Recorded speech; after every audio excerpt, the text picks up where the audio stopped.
Do you ever look at the world around you and wonder if something fundamental has shifted, almost invisibly? Yeah, like the rules may be changed, but nobody quite told you. Exactly. If that feeling resonates, well, you're in the right place. Welcome to the deep dive. This is where we try to cut through some of the noise for you. And today we're diving into a really thought-provoking book. It's called Common Resolve, A Republic Reborn by Elias Cromwell. Right, and Cromwell doesn't just call it a book, he frames it as a manifesto, even a blueprint for action. A summons, he says, to the soul of a sleeping nation.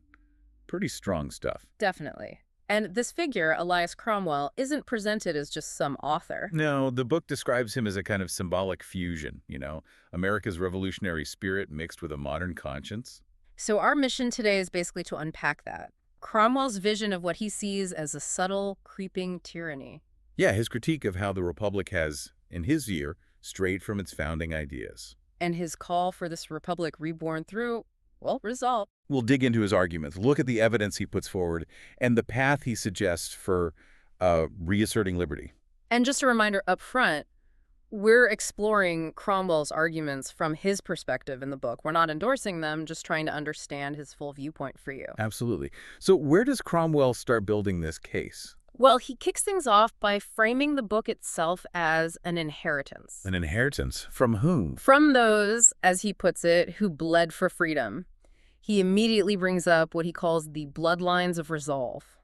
Okay, bloodlines of resolve. That sounds intriguing. Is he talking about actual historical figures? Not exactly. That's what's interesting. He introduces this fictional but highly symbolic lineage, the Cromwell war family. A fictional family. Why do that? It seems like his way to illustrate a point.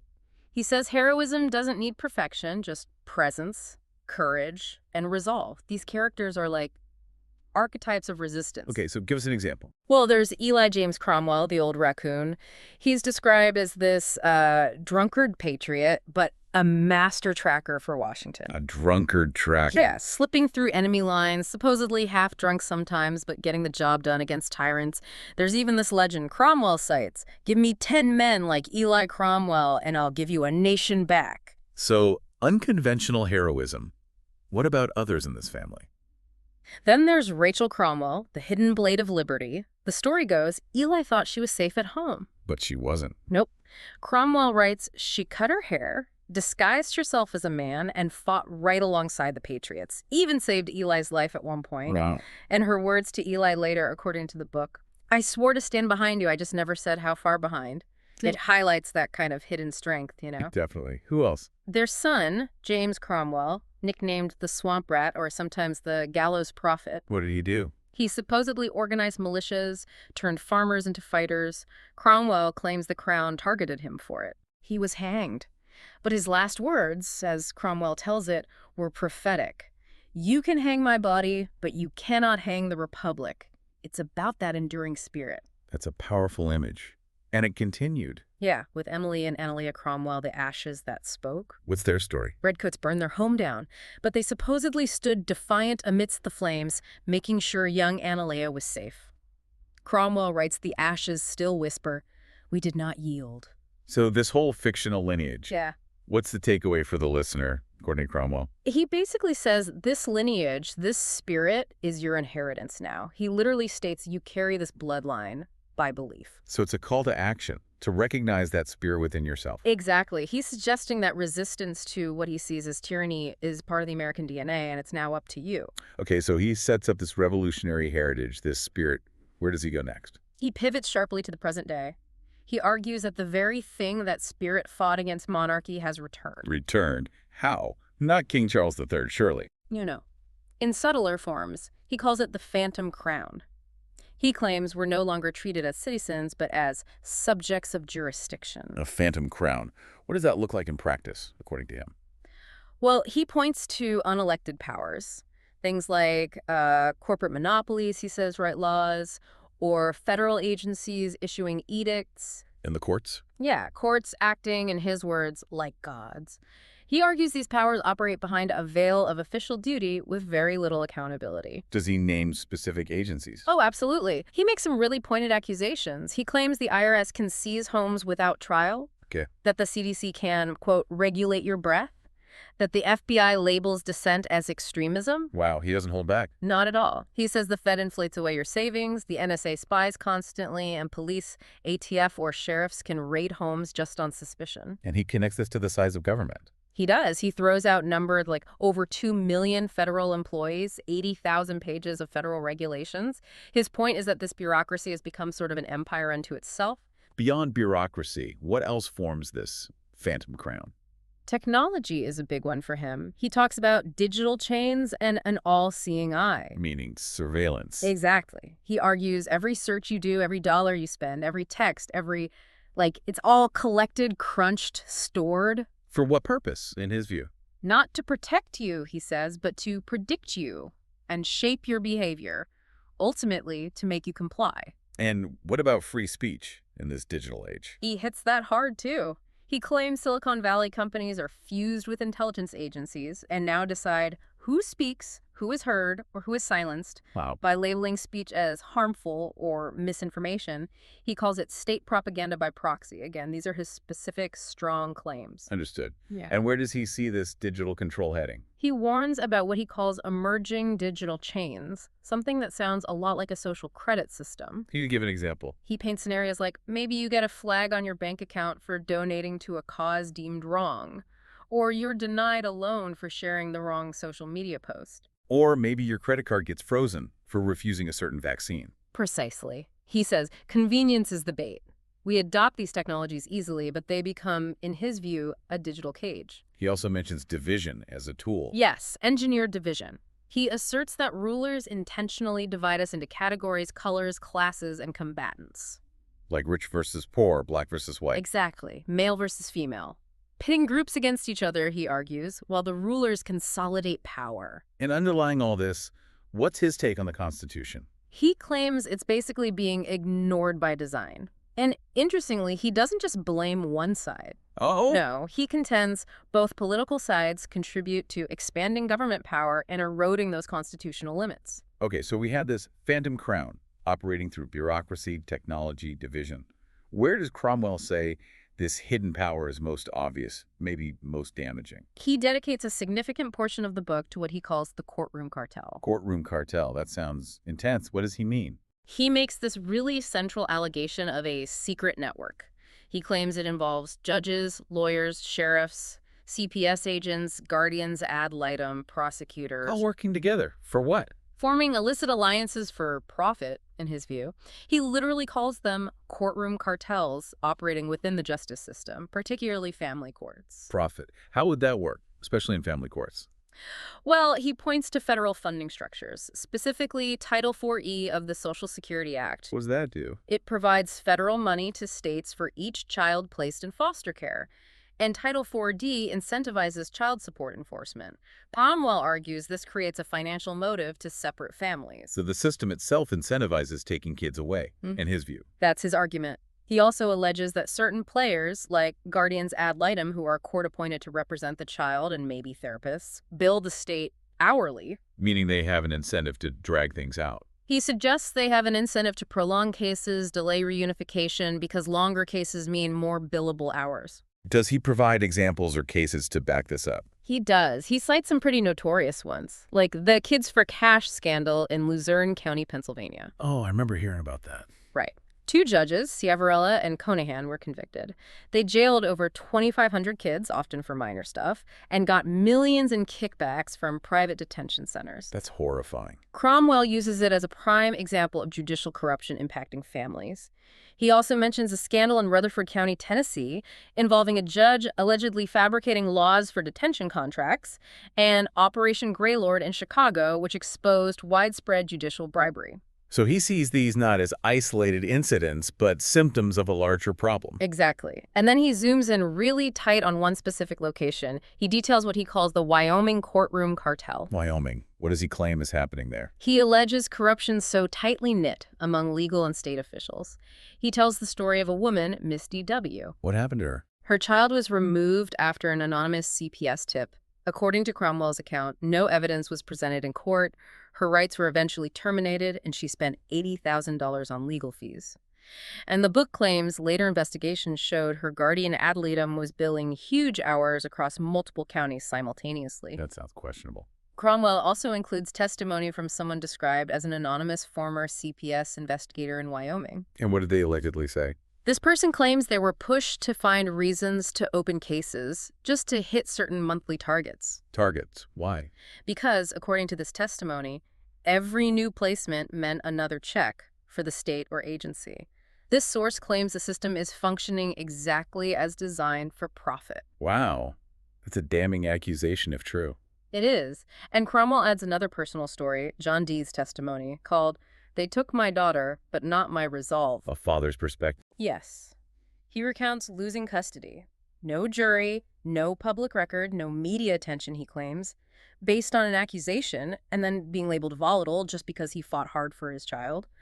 Cromwell uses these stories to put a human face on his systemic critique. Does he implicate other institutions besides the courts and CPS? He does. He alleges that even public school districts and hospitals in Wyoming act as collaborators How so? by maybe misclassifying minor issues, conducting interviews with kids without parental consent, being influenced by mandated reporter policies that he claims are tied to funding metrics for child removals.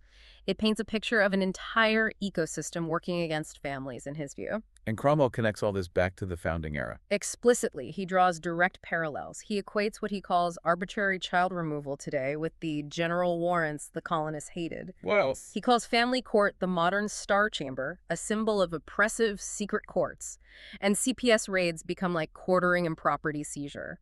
So he's framing this as the same kind of tyranny, just in a modern guise. Precisely.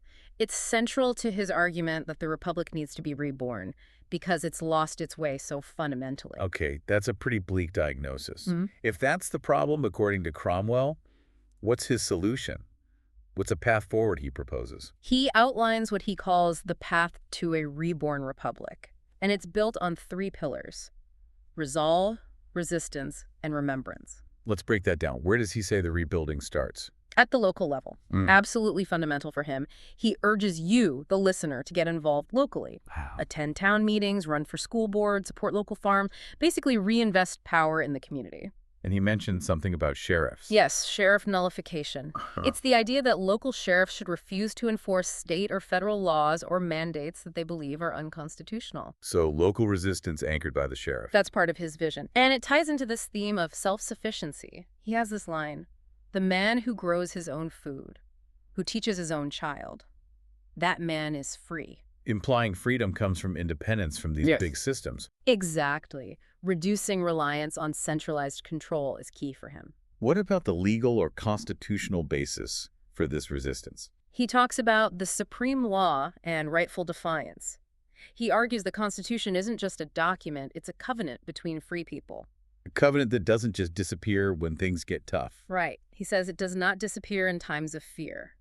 And he focuses on the Supremacy Clause, Article 6, Clause 2. Which says the Constitution and federal laws made in pursuance thereof are the supreme law. Correct, and Cromwell emphasizes that in pursuance thereof part. His interpretation is that any law, order, or regulation that violates the Constitution is therefore not supreme. It's null and void. So refusing to follow an unconstitutional law isn't rebellion in his view. He argues it's the opposite. It's obedience to the highest law. So nullification by a sheriff, for example, becomes an act of upholding the Constitution, not defying it. That's a very specific interpretation.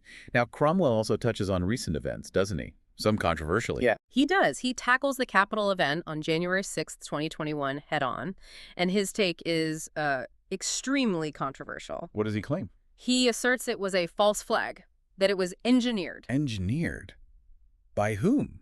To what end? He alleges it was done to discredit a president and, importantly, to criminalize lawful dissent. What evidence or claims does he base this on? He describes things like barricades being removed, specific officers waving crowds forward, the presence of planted antagonists, and the media, in his view, constructing a legend around the event. Okay, again, it's really crucial we state clearly. This is Cromwell's specific assertion from the book. It's a highly contested viewpoint. Absolutely. We're just outlining his argument as presented in the source material for your understanding. His conclusion from this analysis. What is it? He says, the real coup was against the Constitution itself. framing the event and its aftermath as an attack on fundamental rights and dissent. Following that, he discusses social movements, too.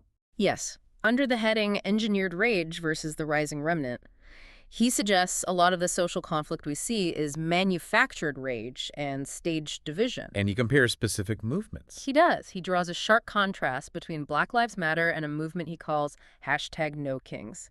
How does he characterize BLM? He calls it an empire's controlled fire.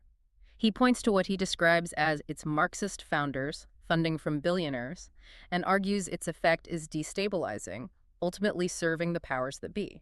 And #NoKings. He portrays that as an unbought rebellion. He claims it's organic, grassroots, with no corporate sponsors, focused on local sovereignty and ending all forms of unaccountable power or kings.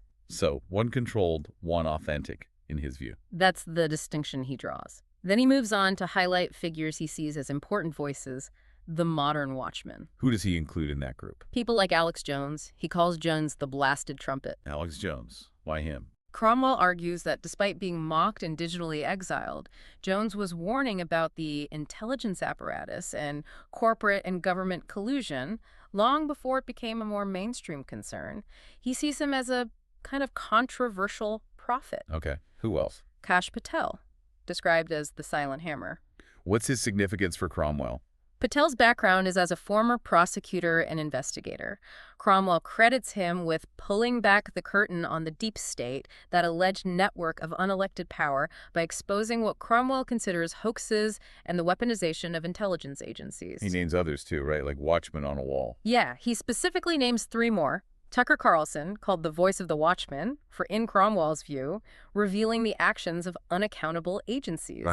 Glenn Beck, the keeper of memory, for highlighting historical patterns of tyranny and using old texts almost like weapons to warn people. And the third. Dan Bongino, the firebrand defender, a former Secret Service agent and police officer who, Cromwell says, aimed at the swamp and wasn't afraid to name names.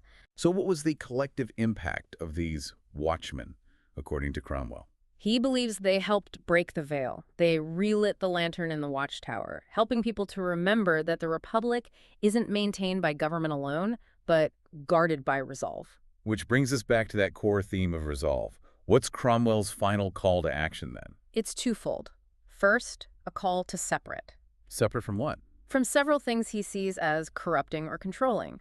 Global entanglements like foreign aid, lawless courts. Health agencies, too. Yes, specifically health agencies that poison the body and control the mind. He directly accuses the WHO, CDC, and NIH of lying about COVID origins, hiding data, and silencing dissent, and separation from any government that defies its constitutional oath. And the second part of his call? It's encapsulated in the Cromwell Creed. He presents this as a kind of declaration for a new generation. What does the creed involve? It's framed as a vow, a personal commitment for citizens to acknowledge rights come from God, not government, to refuse to bow to tyrants, to refuse unlawful orders. Sounds like a pledge of resistance. Very much so. To guard one's speech, home, land, and soul. And crucially, to not go quietly. He also includes practical tools and appendices, like carrying the Constitution, starting local resolve circles for study and action, identifying red flags of tyranny, and advocating nullification. So, wrapping up this deep dive into Elias Cromwell's common resolve. Yeah. What's the ultimate takeaway message? I think his core message is one of maybe cautious optimism. He insists the Republic is not dead, it is only sleeping. And its heartbeat is found where? In the resolve of those who remember, in the people who understand the founding principles and are willing to stand for them. And he makes it personal for the listener, right? Absolutely. He positions you as the next in this line. His book is meant to be your torch. It's a direct challenge. And he leaves us with one final powerful thought to consider, doesn't he? Something we haven't quite touched on directly. He does. It's this idea, if we are to be free again, truly free, it shall not be by permission. It shall be by resolve. Not by permission, but by resolve. That really makes you think. It does. He wants you to ask yourself, what does personal resolve mean in my life? How might you personally fan that ember into flame for the future of the Republic? Ensuring, as he puts it, that it does not fall on your watch. A heavy question to leave you with.